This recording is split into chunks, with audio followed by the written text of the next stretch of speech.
Well, once again, I have just entirely too much to put into one video, so expect another video over the weekend. I'll call it a bonus, but really what it is me trying to catch up because I was a little lazy this week.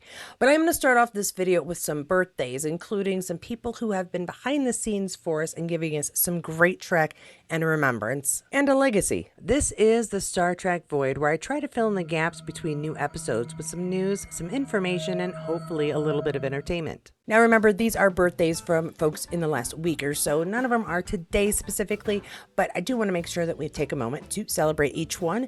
First one is provided by TrekMovie.com. Happy birthday to Rick Sternbach, production designer, illustrator for Star Trek TMP, Star Trek TNG, Star Trek DS9, and Star Trek Voyager. Chances are that if you love a Star Trek ship, he was one of the designers on it, as well as the PADD and the DS9 space station. Very cool. The pad, and that's nice. Happy birthday, Rick Sternbach. Thanks so much for your amazing contributions to our universe. And another major contributor here we have from Trek Movie. Happy birthday to Ronald D Moore, whose script, The Bonding, led him to becoming a staff writer on Star Trek TNG. He was a writer, an exec producer on TNG, Star Trek DS9, and Star Trek Voyager, and appeared in Vic's Lounge in the final DS9 episode. We've got hashtags here for Battlestar Galactica, Outlander, and For All Mankind. So, very happy, though belated birthday to Ronald D. Moore. And a very happy birthday to Dennis McCarthy, composer of so many memorable Star Trek scores. Some of his work includes the pilots and finales of Star Trek TNG, Star Trek Deep Space Nine, and Enterprise. I appreciated Enterprise. I know people get really irritated about the song for Enterprise, and I don't want to hear it every time when I'm binging because it is a bit much after a while, but I thought it was pretty good. I enjoyed it. And this one from Star Trek On Plus. Star Trek On Plus says, please join us in wishing a very happy birthday to Star Trek executive producer AJ Goldsmith. 1629 is his ad. Very happy birthday to AJ. Yeah, thank you so much for an amazing show. You've been a major part of it. Well done, and continued success. And as I said, our legacy birthday here, a very happy birthday to Micah Burton. This one shared by Trek Talking, a Trek podcast, a Star Trek podcast. Don't want to forget that. Happy birthday, Micah Burton, born 8th July 1994, is an actress who played Alondra LaForge in the third season of Star Trek Picard. And you can definitely see the family resemblance. There was no way she was going to get away with, no, I'm not his daughter. And she did a really good job, though we didn't see her as much as I thought we would. I really did enjoy her. She did a really great job. And I'd love to see her come back for Star Trek Legacy when they make it, because they will. It's gonna happen. And our only remembrance this time around provided by Trek Movie on his birthday, remembering William Shallert, who played Niz Barris in the classic Star Trek TOS episode, The Trouble with Tribbles, and then 26 years later, Varani in Star Trek DS9's Sanctuary. So yes, spanning several decades of Star Trek history. Thank you so much for your contribution to this universe, and you are very well remembered. And now I'm going to do a behind the scenes and a bit of trivia, really, actually. Very cool being part of the Star Trek universe because we do some pretty cool things. Starting off with bringing back the brother we never got to meet on the original series. I really actually was excited that we got to meet Captain Kirk's brother. I remember in the first season thinking, oh, his brother died, and we never even got to meet him. Of course, I was little. Did we actually get to meet him beforehand? Anyway, Star Trek On Plus shares, brothers don't shake hands, brothers gotta hug. What are some of your favorite family relationships in Star Trek? Oh, family relationships in Star Trek. You know what? My very favorite one currently is the family that was built on Discovery with Doc Culber, with Stamets, and with Adira and Gray. I enjoyed how that family came together, how they all found each other and made the family none of them really had before. It was very cool and gives us cis folks an idea of what some of the families that are less traditional because of circumstances, really, that we don't see there very often. Not that cis families don't adopt and bring other people into their families, but it is more common in the LGBTQ family, oftentimes because children have been disowned, or the adults, they were disowned and aren't quite sure how to make and maintain those relationships. And children in their circumstances, often bringing them together. This is explained to me by my sister, who is a part of the LGBT community. I am just an ally, but I found it fascinating to be able to see that in real time on a show represented just really beautifully. Speaking of amazing things Star Trek accomplishes just beautifully, I loved this post and I had to share it. Star Trek ship shares many hashtags, but check out what it says on the post itself. Humpback whale population bounces back from near extinction from just 450. Oh my gosh, to over 25,000. Golly gosh, I wonder how that happened. Yeah, this is what happens when a whole bunch of folks who are just nerds start spreading a message and trying to make the world a better place. This happened, because it was brought to light, because people were upset. And so changes had to be made. This is very cool. Yay, Star Trek. We're terrific. Now, the question is, how terrific are we? There's some news and information coming in about Discovery and how well it's doing, and Prodigy Season 2, how it's doing. I'm going to be splitting some of this information over 2 different videos, so there's a kind of a part 1 and part 2 to this. Please do keep an eye out for that other video, because this is going to continue, hopefully in a better way. We got some things. Anyway, so I've got this article here from trekmovie.com, and you will be able to find the link to the full article in the sources down below. It's titled Star Trek Prodigy Season 2 hits Netflix Top 10 internationally, Discovery Season 5 on Neilson Top 10. So how is our Star Trek doing? How fantastic are we? We are that fantastic. We're in the top 10 kind of everywhere. This is really amazing news, because that 5th season of Discovery is being watched so much that it's still on the Neilsons and being recognized by it. That's very cool. And I think that it means that people who maybe poo-pooed it when it first came out have gone back to take a look at this series, rather because their friends who are fans have said, give it a shot, or I've talked to them so much they finally gave in, or whatever reasons. I'm glad to see that people are going back and appreciating the series for what it is, because although I think in the beginning it hit a few bumps, once it did find its footing, the show really took off and did some amazing things. And yes, it launched Strange New Worlds. Some people say on accident. Some people say on purpose. It helped launch a whole new generation of Star Trek. So give it its due, give it a try if you can. And then also Star Trek Prodigy. And I have to say, this 2nd season, I still haven't gotten all the way through it because my daughter is watching it with me slowly. And we try to cut out too much screen time, but we will do a review once we get through it. I have enjoyed it probably slightly more than the 1st season, truly. Some of the characters that have come up, some of the storylines that have come up, they've been very twisty and surprising.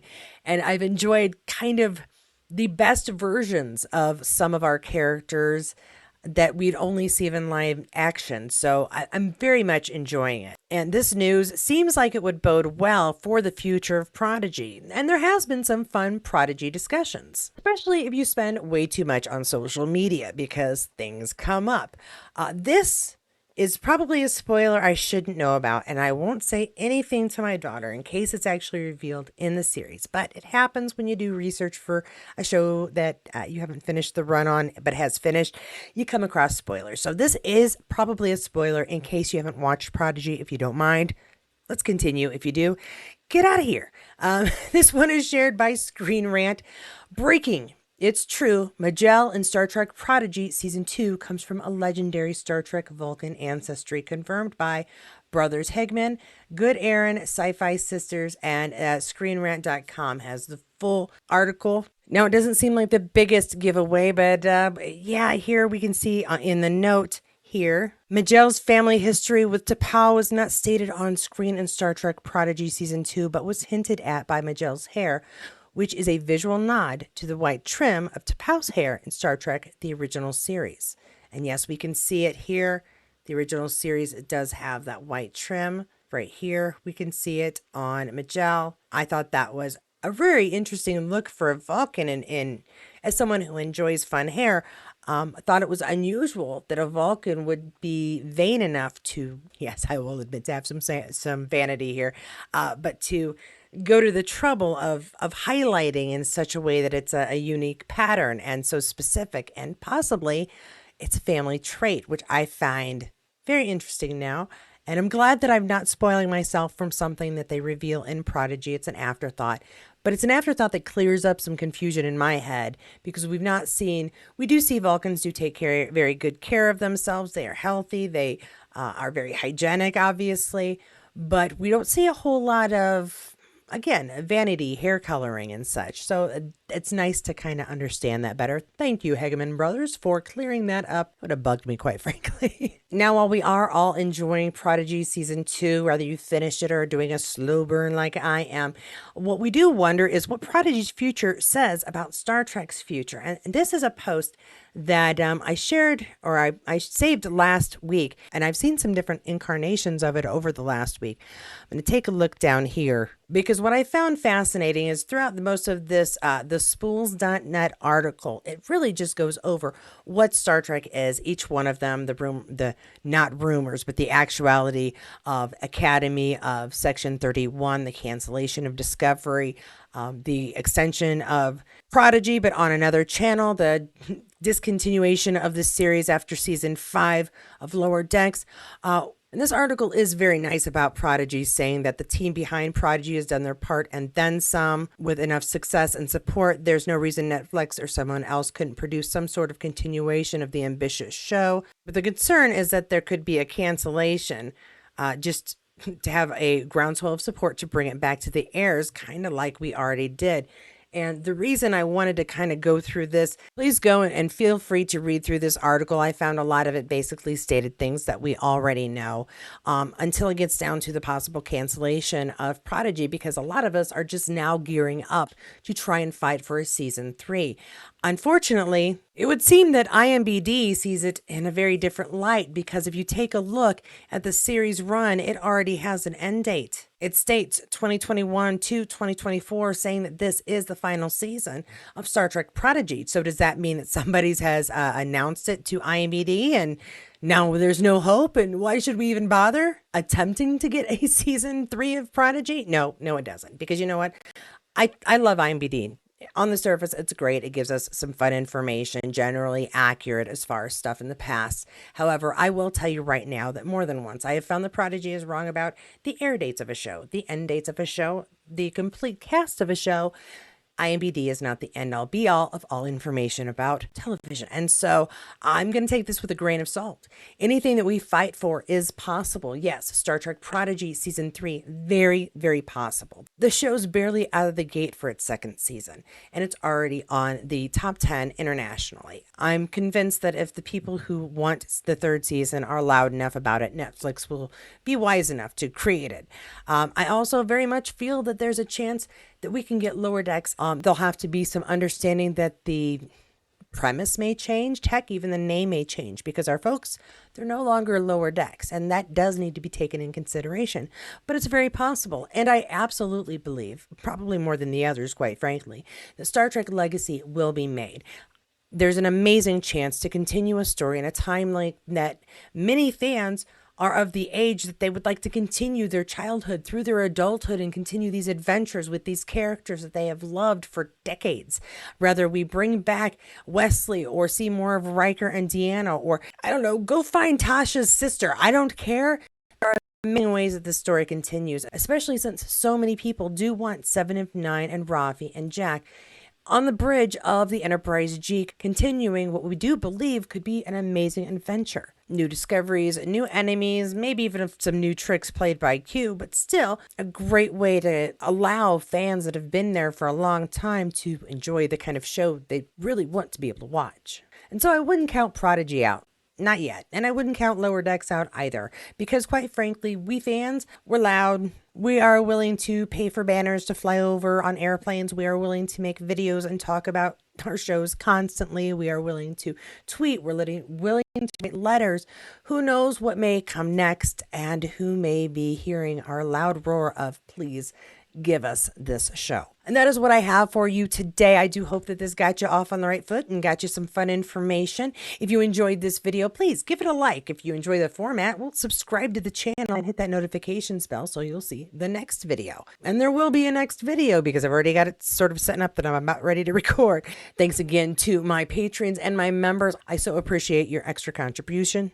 If you do want to get some more information and don't want to wait for the next video, then please do check out the other Trek updates on this channel. There are quite a few, and whichever one you choose, I'll see you there.